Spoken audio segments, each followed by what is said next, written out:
এই যে এটা হচ্ছে সজনে ডাঁটা, এটা হচ্ছে 40 টাকা 500 গ্রাম সজনে।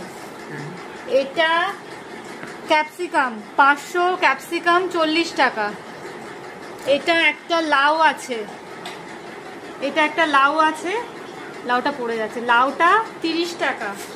এটা হচ্ছে বেগুন আছে, বেগুন 1 কেজি বেগুন আছে, এটা 40 টাকা না 50 টাকা বেগুন, ওখানে বেগুনের দাম অনেক কম। এটা উচ্ছে, উচ্ছেটা কম আছে, আমি উচ্ছেটা কম নিয়েছি, কিন্তু 1 কেজি উচ্ছে 70 টাকা। তারপরে এটা হচ্ছে ঝিঙে, ঝিঙেটা 1 কেজি ঝিঙে 50 টাকা। এটা হচ্ছে এটা কি ঢেঁড়স, ঢেঁড়সটা হচ্ছে 50 টাকা 1 কেজি, 1 কেজি। আর এটা হচ্ছে পটল, এটা 1 কেজি পটল 40 টাকা। দেখো কত সবজি বাজার করেছি। একদিন রিকভারি কি আমার ঘরে রিকভারি হয়ে গেছে।